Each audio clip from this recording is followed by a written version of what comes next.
A'udzu billahi minasyaitonir rajim. Bismillahirrahmanirrahim. So, alhamdulillah, mga kapatid sa pananampalataya sa Allah Subhanahu wa Ta'ala. Una-una, nagpapasalamat tayo sa nag-iisang Diyos, ang Allah Subhanahu wa Ta'ala. At meron naman tayong isang kapatid natin na kapapasok lang sa Islam, tinatanggap niya po ang nag-iisang ganap na Muslim dahil sa kanyang naintindihan ito, no? Siya po si Jerry Pulinar. Siya po ay kalalaya po mula kahapon. Ngayon po siya ay sumasaksi na siya ay yayakap sa pagiging Islam, no? And then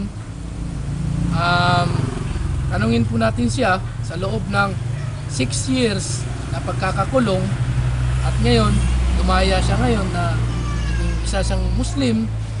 Ang explanation doon na ang tunay na malaya ay hindi yung taong nakakulong. Ang tunay na nakakulong ay yung taong hindi nila nakilala ang Allah Subhanahu wa Ta'ala. At ang tunay na malaya ay yung taong nakilala nila ang Allah Subhanahu wa Ta'ala at kanila itong tinanggap sa buwal na puso at naging ganap na isang Muslim.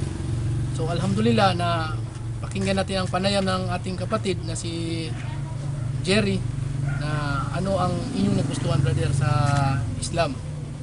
Nagustuhan ko po ang Islam po kasi natanggap ko po ang Islam sa magandang nawain sa lahat ng pangalan ng Allah.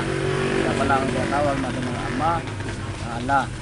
Kaya po, natanggap ko po ng buong po sa puso't damdamin ko na si Allah pala ang tinatawag natin, na siya ang totoong Ama sa lahat ng tao, na masunurin lamang sa lahat ng bagay na tinatawag natin na si Allah. Brother, baka may gusto kang iparating na mensahe doon sa Davao Penal Colony, dyan sa Dapicol, sa Panabo, Davao. Iparating nyo sa kanila kung yung iparating mo sa kanila kung huwag silang mawala ng sa sarili, na darating din ang araw panahon na makikilala nilang Allah.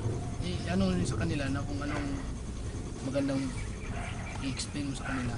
Diyan po sa Dapicol, diyan binabati ko po si Abdul Lanura, diyan po si Mayor Salik Mama Salinog. Kaya po alam ko po kayo na diyan ay tumuturo sa lahat ng Islam.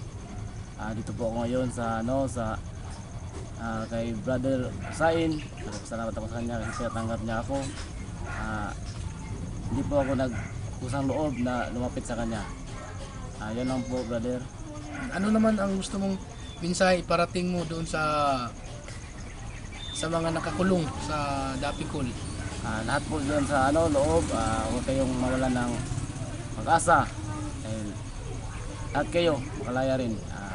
Ngayon sabitin si totoong ating Ama, si Allah. At po dyan sa mga kasamaan ko sa loob, huwag kayong mawalan ng pag-asa. Kayong lahat. Lahat kayo dyan, makatanggap din kayo ng kalayaan.